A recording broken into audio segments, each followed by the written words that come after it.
thank you. I want to thank the committee for the opportunity to testify and share our story. So, I am Nathan Reed from Marianna, Arkansas. My wife, Kristen, and I farm 9,200 acres of cotton, corn, soybeans, and rice. I'm blessed to farm in the Arkansas Delta, where we produce high-quality cotton with yields that surpass many areas of the Cotton Belt. Despite vast technological improvements, it is impossible to yield our way out of this current economic crisis. I have grave concerns about what the future holds for me and for other farm families across the country. I personally know producers who have spent their entire lives farming but may not be able to secure operating loans this year. My equity is depleting every year. My children love growing up on the farm, and one day I would love nothing more than for them to join me in this business just as I was able to join my father. Unfortunately, considering the current economic climate, it's hard to imagine such a possibility. Our industry understands that we must look inward to address many of the current challenges. There are some problems that congressional leaders may not be able to solve. We must work with the companies that supply our inputs to get production costs more in line with our global competitors. We must also find innovative ways to increase the demand for U.S. cotton. We are grateful to Congress for providing the $31 billion in economic and disaster assistance for producers this December. But we must recognize that even timely delivery of economic relief may not be enough to save some producers.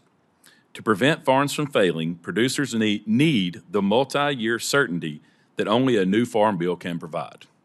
We must ensure that any new legislation will take effect in the 2025 crop year.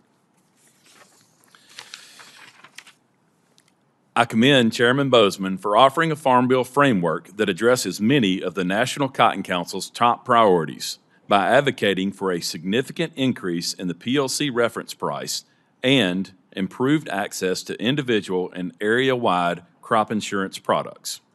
We hope that the next Farm Bill will also modernize USDA's marketing assistance loans for both upland and Pima cotton, and provide increased support for the U.S. textile industry.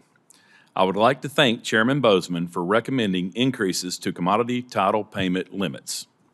A higher PLC reference price would likely do more than any other single farm bill reform to reassure farm lenders.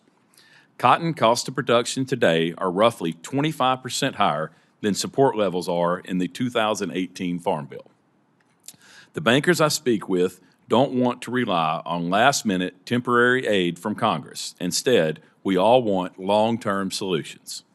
In closing, my wife, 4 children, and I live and work in the Arkansas Delta, where agriculture is the lifeblood of the local economy. Any of us who are parents know the obligation we have to protect and provide for our family. If Congress does not act quickly to provide an adequate safety net, I will be forced to answer a few very difficult questions. Am I putting my family's future at risk by continuing the tradition of farming? What happens to my local community without the backbone of agriculture? And perhaps an even bigger question, what happens to our country if we lose our ability to produce the food and fiber we need? That's not an exaggeration.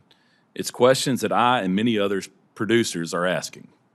Thank you for the opportunity to testify, and I would be pleased to respond to any questions.